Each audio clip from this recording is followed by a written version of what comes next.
This last year and a half to 2 years, we've been going through some difficult times, you know. We've been going through wear masks, don't wear masks, wear masks, back and forth. Just seems like we keep getting juggled around. Nobody knows exactly what's going on. I listen to the politics going on in our congresses and all, and it's like they dropped you right into the middle of a Jerry Springer show. Everybody's yelling and screaming, and nobody's saying anything. They can talk for an hour and not say anything. It's just babble. But anyway, that's where we are.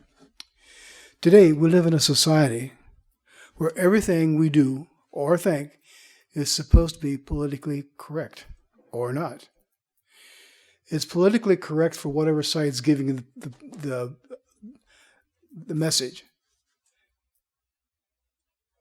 But if we should say anything that might offend another, which we should not say anything necessary to offend people, that does happen sometimes, the only way of correcting it, according to them, is to cave in. Agree or believe the same as they do. Being politically correct. This is just one of Satan's cunning ways to undermine God's truth, where black becomes white and white becomes black. Put in a different way, this is where evil becomes good and good becomes evil. Turn with me, please, to Isaiah 1. I know it's in here.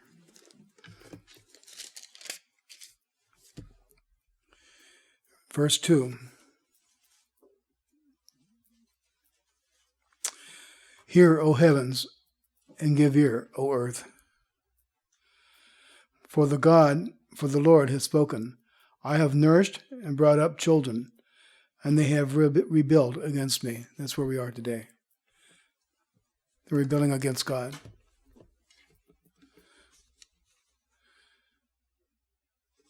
And next we'll go to Romans 1.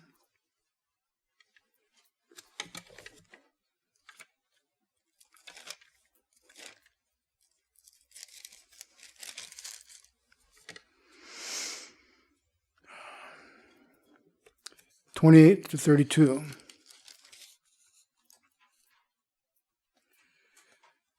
And even as they did not like to retain God in their knowledge, God gave them over to a debased or reprobate mind to do those things which are not fitting, being filled with all unrighteousness, sexual immorality, wickedness, covetousness, maliciousness, full of envy, murder, strife, deceit, evil-mindedness. They are whisperers. They are backbiters.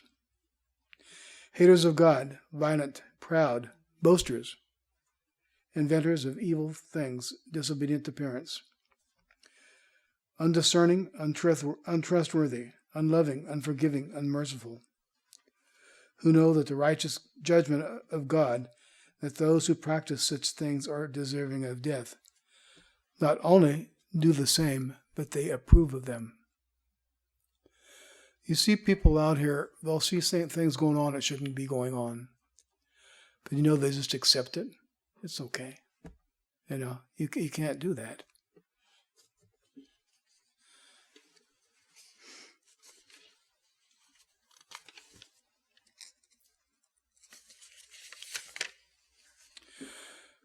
You see, this is the times we're living in right now. 2 Timothy 3, 1 through 5, and I'll just read this.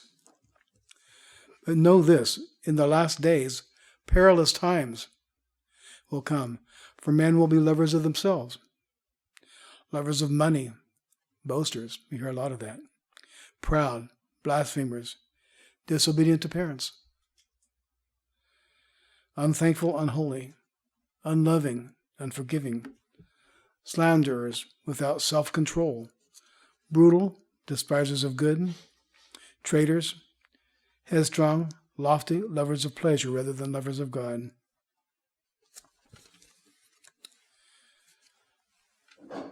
This has been Satan's MO from the beginning of mankind in the Garden of Eden. when he deceived our first parents, Adam and Eve, telling them that God was a liar. Genesis 3, 4, and 5. But before this, it started before the Garden of Eden. Let's go back to Isaiah again.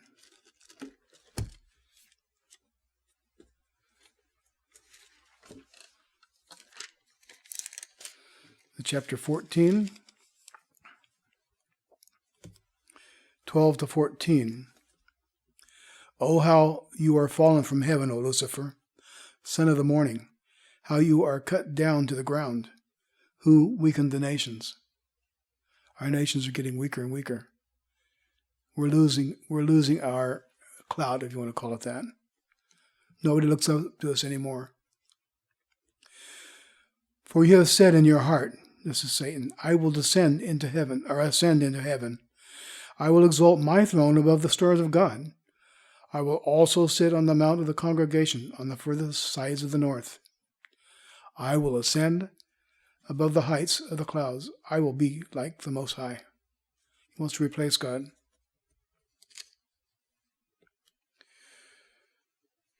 He's a rebellion against God.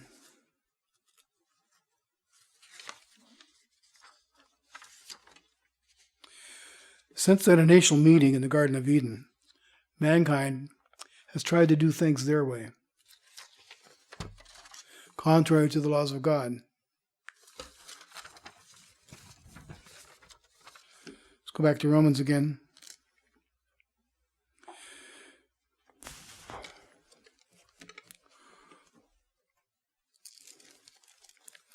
Romans 11. Starting at verse 28.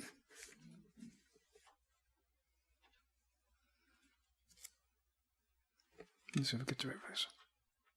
I'm sorry, Romans 1.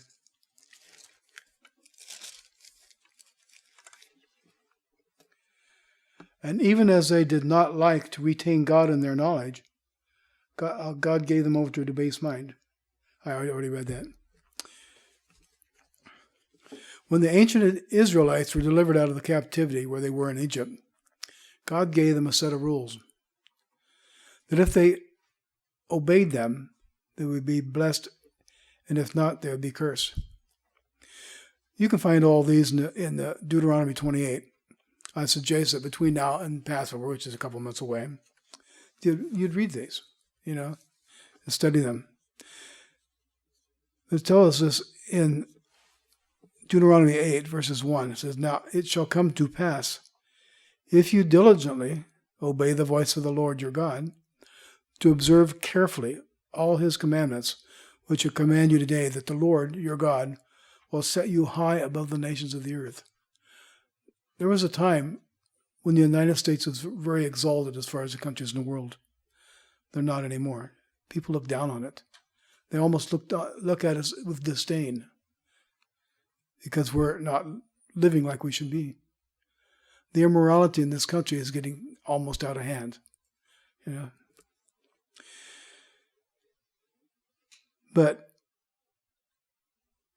And all these blessings shall come upon you and overtake you because you obey the voice of the Lord your God. Then it goes on to list all those blessings God will pour out on them, concluding in verse 14.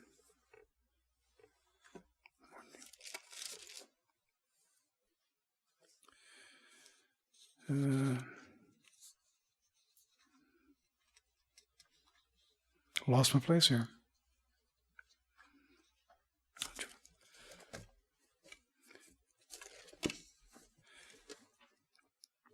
The Deuteronomy 28.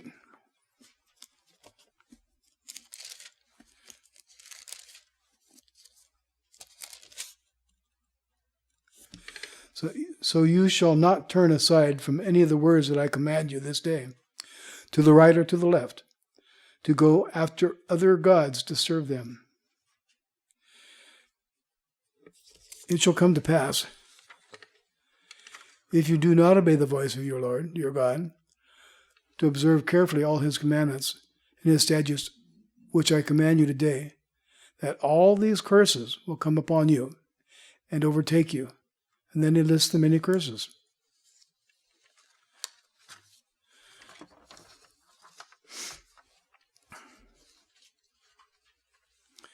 He lists the curses that be levied against them. Brethren, from time of the Garden of Eden till the time when the ancient Israelites were brought out of Egypt to our modern time, the descendants of the tribes of Ephraim and Manasseh, not really much has changed, has it? It's the Israelites that obey for God for a while and everything. They make a golden calf, something else to replace God. We're doing that now. We do that with what we obey or with what we disobey by putting other things in place of God. The 1960s. Anybody remember those? No, you don't. Ushered in an era of taking prayer or any mention of God out of our schools. I remember going to school and you'd have a prayer in the morning. Every morning, every prayer. Pledge of Allegiance. All these things that you did, they don't do that now. They can have a moment of silence. Like, well, you could pray to God if you want to during that moment of silence. Don't let anybody see your lips move. That's against everything. Does anyone remember Madeleine O'Hara? Yeah. She, Madeleine O'Hara, gets a lot of credit for getting prayer and mention of God out of our schools. But she wasn't alone. It has been going on, an ongoing battle for a long, long time. And guess what? It still is. Fights over whether or not the Ten Commandments can be displayed, or where they may be displayed, are still going on. In June of 1963, the Supreme Court of this great nation upheld the argument of atheist Madeleine O'Hara and promulgated an edict with ramifications so widespread it ensured that God would be evicted from public society across the entire spectrum of the American government system. From that day to this, not only has prayer been outlawed, God's very name has been declared anathema to the United States Constitution and forbidding to be mentioned in any federal, state, county, city, or municipal context. Of course, the jury's still on that. We keep fighting over this. They can't agree on anything. Just a mere 10 years later, Roe versus Wade legalizing abortion, resulting in the deaths, or should I say murder. At the time when Richard wrote this, is a remake of one sermon I've had about 5 years ago. This is more than 50 million babies had been slaughtered. Just because you wanted to do it. They were an inconvenience.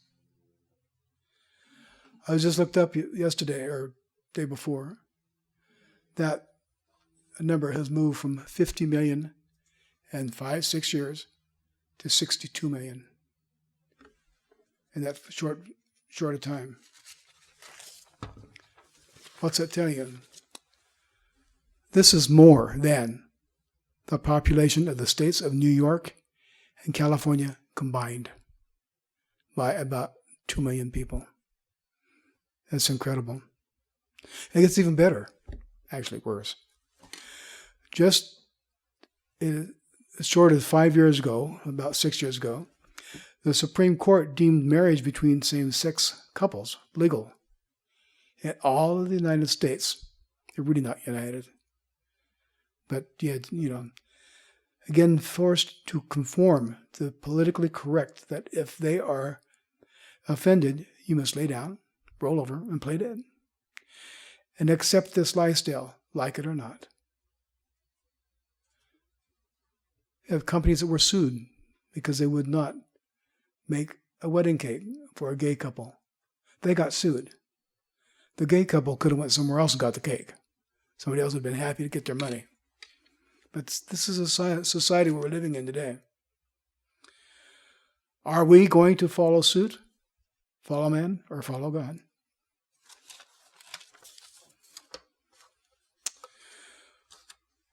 We can follow, or you and I can choose who to follow.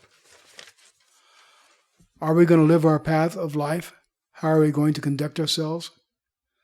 But we cannot escape the consequences of our actions against God, who makes the ultimate judgment. God tells us in his own words in Deuteronomy 30, verses 19. I'm just going to read this. I call heaven and earth as witnesses today against you, that I have set before you life and death, blessing and cursing. Therefore choose life, that both you and your descendants may live, that you may love the Lord your God, that you may obey his voice, and that you may cling to him, for he is your life and strength of your days. And you may dwell in the land which the Lord swore to your fathers, those who have gone before us, like Abraham, Isaac, and Jacob. I've got a question for you. Where do you stand? Where do I stand in these matters? We have a warning in Revelation 18, verse 4. We'll turn there.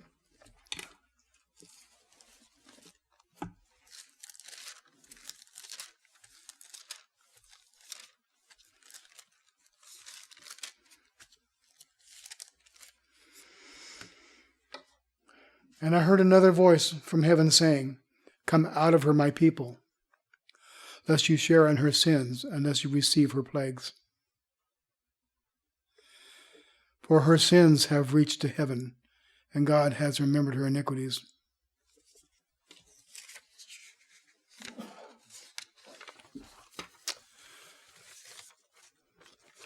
We're instructed in Romans 12:2, and do not be conformed to this world, but be transformed by the renewing of your mind, that you may prove what is good and acceptable and perfect will of God. Turn with me to Matthew, please. Matthew 6.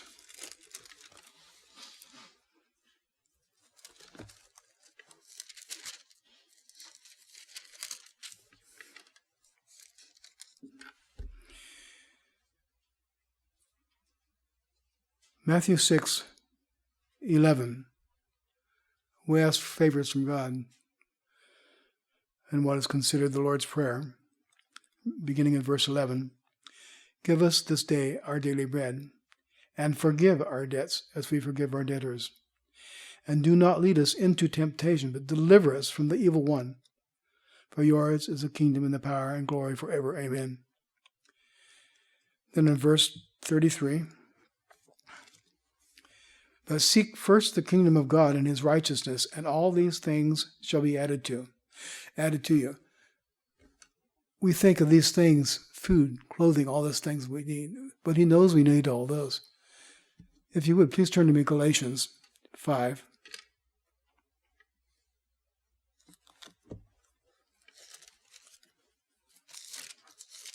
Oops.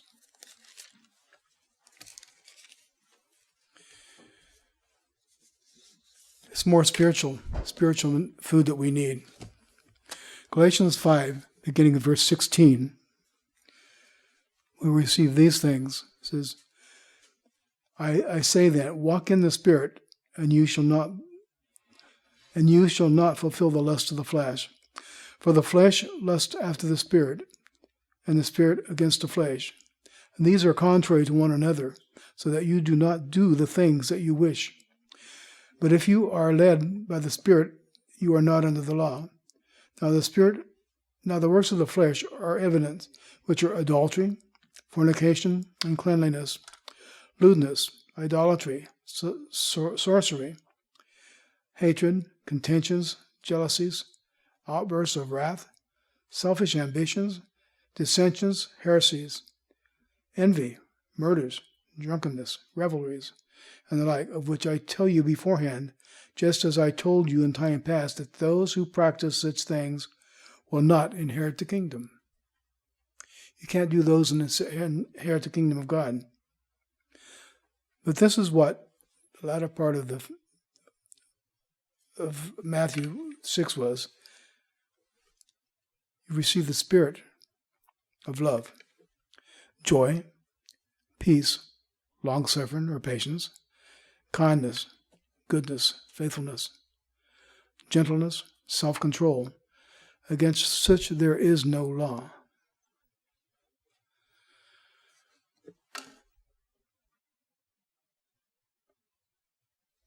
I hope that you